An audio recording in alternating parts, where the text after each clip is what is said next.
Live from some guy's bedroom in an apartment complex in the Pacific Northwest, it's Week in Review with your host, Lobster Boy. Everything hurts. Ow.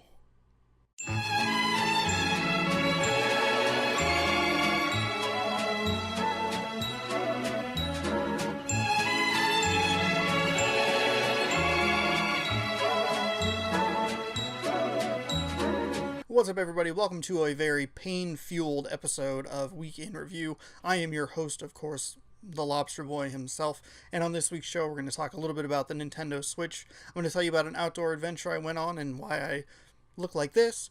We're going to talk about some sweet Kit Kats that I'm very excited to try, and of course, we'll look forward to what's new this week. We will start on the game side this week, as we usually do. This week, I'm going to talk a little bit about the Nintendo Switch and why I think it's such a cool on-the-road console. Now, I'm aware that, before we even start this, I'm aware that it's been out for a year. People have been singing its praises left and right, up and down, all that stuff. But I wanted to share, my experience with it and just, how cool it was to have that on the road. Normally when I go on a trip, I just ride with my mom, and this is the second time I've been able to bring my Switch with me. I've only had it since December? Yeah, mid-December or so. The other time I took it, I went over to Seattle, talked about Golf Story. In this particular time, one of the cars was packed really, really full, so I got to ride along with my niece, who was about 5. And what's really cool about this is the fact that the Joy-Cons are full controllers. Again, I'm sure a lot of this has already been said, and I'm sure that you've heard tons of praise about, oh, Joy-Cons this, Joy-Cons that. What's super great is not having to jump through a bunch of hoops to be able to play a game with someone else. When we started the trip, I was reading her some comics that I had gotten from Free Comic Book Day. But once we were done with that, she noted that she didn't really have anything to play with. Enter the Nintendo Switch. Thankfully, this thing has, 2 Joy-Cons. We can play Mario Kart for the next hour and a half or whatever. It was a pretty short trip over to Steamboat Rock, which is a lot of fun. We'll talk about that in a minute. And also explains why I am the crispy boy that sits in front of you. It's a simple controller. It's super nice. It has like a little joystick and 4 buttons and then the 2 on the top. And a lot of this shout out goes to praise of Mario Kart 8 and its kid-friendly options. Being able to just turn on auto steer and auto accelerate is really, really awesome. She doesn't care. She does not care that she's half a lap behind in 12th place. She's just driving on a course, booing the cows as they go by, and we're both having a lot of fun. And it's, keeping her entertained while we're on the road. And even though we're not going very far, it's still something to do.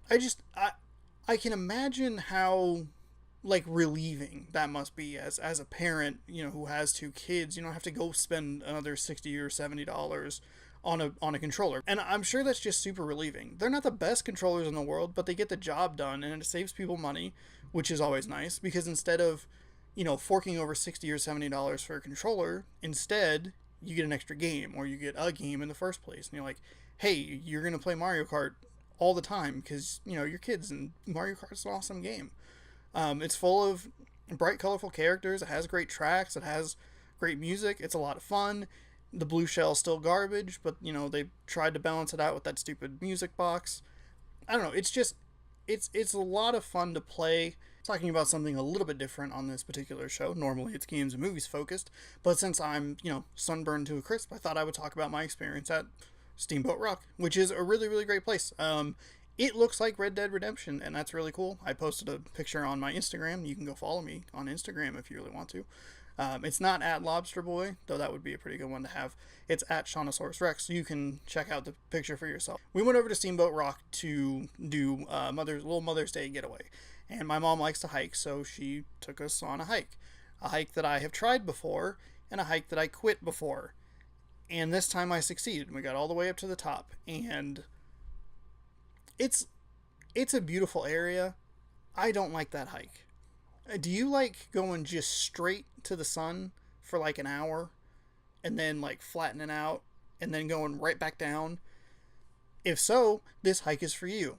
Now, because I'm a person who doesn't do well in the sun, as noted by my arms and face, I like shaded hikes that maybe, don't have quite the elevation gain. But it was still a very nice time. They have nice cabins. They have tons of camping spots if you like that sort of thing. I'm more of a cabin guy. I like electricity. How am I going to play my Switch if I don't have electricity? But it's a great little area, and I highly recommend you check it out. it's a very new park. They've been doing. It looked like they were doing work to add more stuff to it, so maybe keep an eye on it. It's near the Grand Coulee Dam. If you've never been there, that's pretty neat. And it's just it's nice to get away. So shout out to my mom. Thanks for taking us. Happy Mother's Day. If you watch this episode, I'd be happy of Mother's Day if you don't watch this episode. I don't take it back or anything. It just blanket statement. Happy Mother's Day. And the bonus part is, if I just leave this video up, I can just send her the time code every year. So, for this year, next year, and every year following, I now have it on video record that I have said, Happy Mother's Day, Mom. Thanks for the trip. Fresh from the refrigerator, it's our limited edition item this week. This week we are talking about strawberry wafer king size Kit Kats. For some reason, they're only available in king size, from what I saw. Shout out to my brother for pointing these out to me at Rosar's. You can listen to his podcast, Weak Words, which they're recording downstairs right now on Podbean or Google Play or iTunes. It's WEEKWORDS. I realized that I stumbled through most of the spelling of words. Anyway, I'll throw a link down in the description below so you can listen to that particular podcast and get your double fill of the McComb brothers, because who doesn't want that? These are looking pretty good. I'm very excited. Last year they put out Kit Kats that were white chocolate with strawberry flavor coating with the regular vanilla wafers. This time it's regular Kit Kat chocolate with strawberry wafers. As you can tell, I am very excited. Will this be the best item yet? I don't know. I can't remember what won through the first quarter. I think, if I remember correctly, I think it was the donuts, which are essentially the same concept as these, but I like Kit Kats more than I like the Hostess donuts. So, let's crack them open. And once again, by the way, I'm going to drink this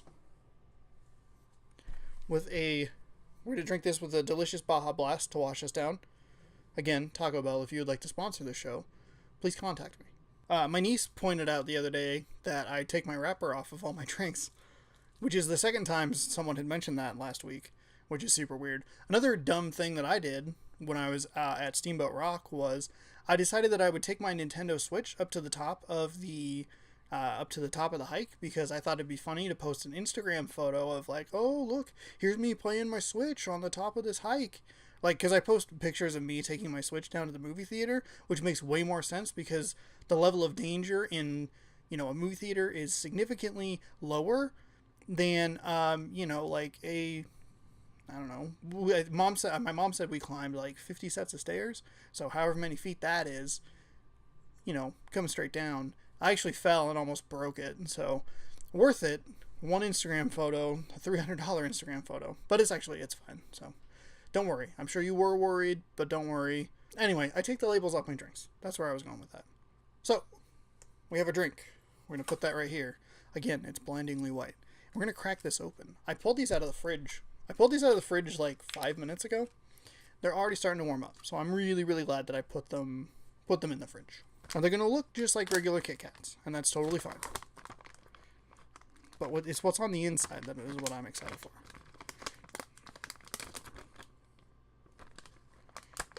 Okay, now I'm going to eat these. Ooh. Okay, so good sign number one here that we have a delicious treat on our hands. I can smell the strawberry through the chocolate. Now, if you followed the show for a while, you know that I really enjoy artificial strawberry flavoring. Most of the items I've had on this show have been a little bit weak on that side. The fact that I can smell it through the chocolate, very good sign. So normally I wouldn't do this, but I'm going to eat through both of them for visual purposes only.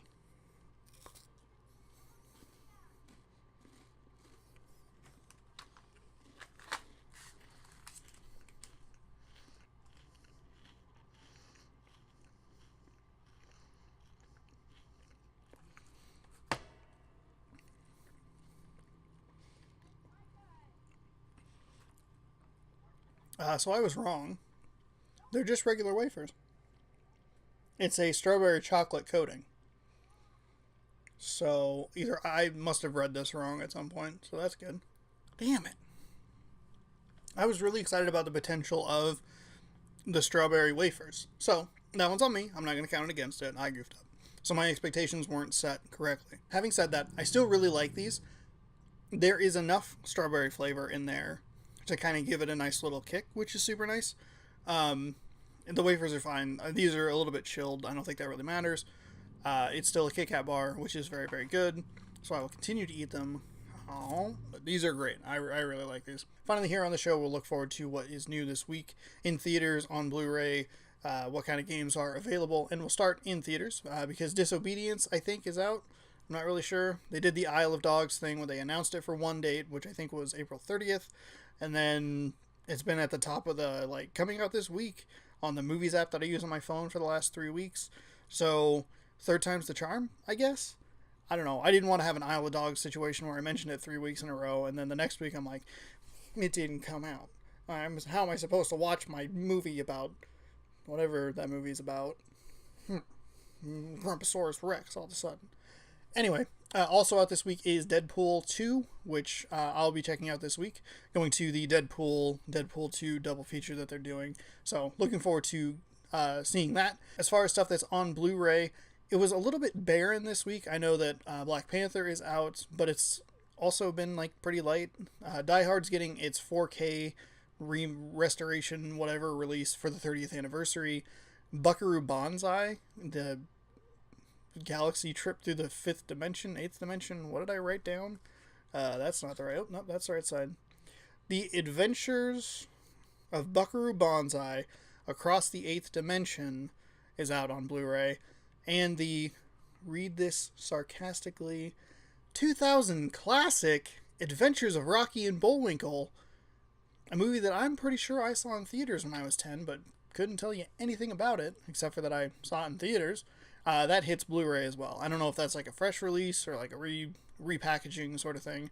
It can be a little bit difficult to sift through that stuff. DreamWorks likes to put out their animated stuff in a bunch of different packaging options, which would probably work for me if I liked many of those movies. Switching over to the game side, this is the week, Friday, March 18th. That's wrong. May 18th. I don't know why. I can't keep March and May straight. I don't know why. Because I'm an idiot. But anyway, it's finally here. State of Decay 2 Ultimate Edition releases Friday, $50. Buy it. If you don't want to do the Ultimate Edition, you can use the Xbox Game Pass to play the Standard Edition on Tuesday, May 22nd. I'll remind you. Next week, I don't know how many impressions I'm going to have of that game. I might be kind of busy, and the filming schedule may be a little bit out of whack. So if it doesn't make the next episode, it'll be on the following week for sure. I'm very, very excited about that game. You can follow me on Twitter. Maybe I'll tweet about it a little bit, and you can have some early impressions of my early impressions, because I'll be playing the Ultimate Edition. Woohoo! And if you remember correctly, when I did my quarter in review, I predicted that State of Decay 2 could be a Game of the Year contender. And we'll see how that fares out Friday. Also out this week, A Semblance Oversight on the PS4. I guess A Semblance came out a long time ago on the PlayStation 4, a game that I talked about on this show. And this is a sequel to that particular game. Currently only on the PlayStation 4. I'd assume it'll get ported over to the Xbox One later. For the record, State of Decay 2 is an Xbox One exclusive. So if you're sitting there going, oh man, a cool zombie game, and I own a PS4, sorry to crush your dreams. It's not out on that console. Moving on very quickly, though, I'm curious about A Semblance Oversight. I like the idea of the first game. I wonder if they can iron out some of the story issues. If I remember correctly, the game is a little bit vague about what it's trying to get at, what the point it's trying to make. I don't know. Have I moved this paper around enough for you? You can see there's nothing on the back. Also out, Hitman Definitive Edition. So if you somehow missed the episodic releases, then the complete first season release, then now third time's the charm. They are starting to get into dangerous territory with too many ways to buy this game. So this one would be the definitive way to buy it. I believe they released Game of the Year content that was an extra $20, even if you had bought the complete first season like I had. So that packages it all up nicely. That's out this week for the regular for $60. So I don't know how much a semblance is, but that is what's new this week. What are you looking forward to? Let me know in the comments below. You'll notice that Batman Ninja didn't make the show this week. I was very tired. I don't know what happened. I went and I picked it up. Most of the new movies, like, I've been picking up, like, I bought Coco. Coco's sitting on the shelf in the wrapping. Batman Ninja made it out of the wrapping, made it into a Blu-ray player, and then I went to bed. So, and it's a very good thing that I went to bed at that particular time, Friday night. I think it was like 8:30. Because, boy, did I wake up early Sunday morning. Oh, boy. What a wake-up call at... just two little kids under 5 bursting in the door, flipping on the light, and screaming, "Wakey, wakey!" That'll really get you up at 6:30 in the morning. But they said it was 8:30 in the morning. So, impressions on Batman Ninja will have to wait until a different episode. I might get to it this week. I might not. I don't know. We'll see what happens. It made it to the Blu-ray player, though. So, all I have to do is turn on a console and push the A or X button, depending on which console it's currently sitting in. Thank you so much for watching the show. Hopefully you enjoyed. If you like the content, hit that subscribe button down below. While you're there, you can leave a comment telling me about stuff that I'm missing, things you're excited about, all that good stuff. Thank you so much for all the views and all the subscriptions. It's so super, super awesome. Looking really good. We hit over 500 views sometime last week. I think it was Thursday or Friday. So thank you so much. We hit the milestone I didn't think we'd get to for a very, very long time. So I really, really appreciate it. Very thankful. Hope you're enjoying the content. Keep coming back for more. We'll see you this Tuesday, next Tuesday, and every Tuesday with new episodes of Week in Review right here on this YouTube channel.